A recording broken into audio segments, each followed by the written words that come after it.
अखाड़ा में आपका एक बार फिर स्वागत है। चीन में इजरायली राजनयिक पर हमला हुआ है। इजरायल के विदेश मंत्रालय का कहना है कि बीजिंग में इजरायली दूतावास के एक कर्मचारी को हमले के बाद अस्पताल में भर्ती कराया गया। राजनयिक की हालत फिलहाल स्थिर है, ये अभी कहा गया है। और वहीं पर हमास की ओर से और भी आतंकी हमलों की आशंका जताई गई है।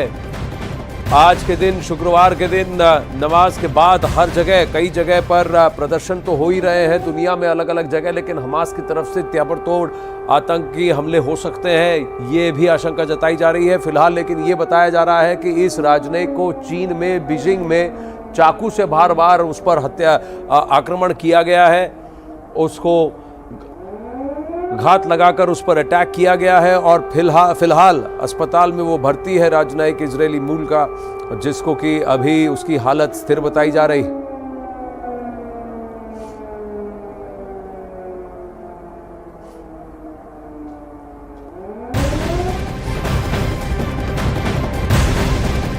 वही आतंकी संगठन हमास ने एक बहुत बड़ा दावा किया है। हमास ने दावा किया है कि इजरायल के हवाई हमले में 13 बंधक मारे गए हैं, मृतकों में विदेशी भी शामिल हैं।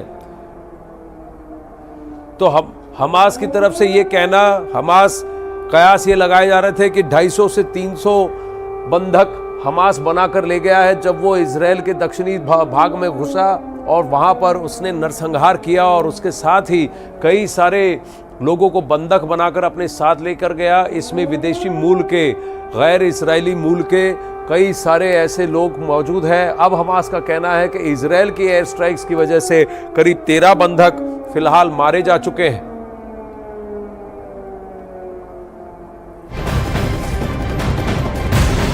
एक और बड़ी खबर इजरायल से आ रही है। अमेरिका ने कहा है कि इजरायल में 27 अमेरिकी नागरिकों की मौत हुई है, वहीं 14 अमेरिकी नागरिक अभी भी लापता हैं। दावा यह किया जा रहा है कि कई अमेरिकी नागरिक हमास की कैद में हैं। एक तरफ हमास ये कहता है कि इजरायल की एयर स्ट्राइक्स में 13 विदेशी बंधक मारे गए हैं, 13 बंधक मारे गए हैं। क्या इसमें अमेरिकी मूल के भी नागरिक हैं, ये देखने वाली बात होगी। जो 27 अमेरिकी नागरिक मारे गए थे वो लियोर इलाके में किबुत्ज समुदाय के एक त्योहार में शरीक हुए थे, वहीं पर इनकी मौत हुई है जहां हमास ने बर्बरता दिखाई थी, नरसंहार किया था। जिस वक्त हमास के आतंकी इजरायल में कत्लेआम मचा रहे थे, उस वक्त हमास का commander Mohammed Deif audio tape record कर रहा था।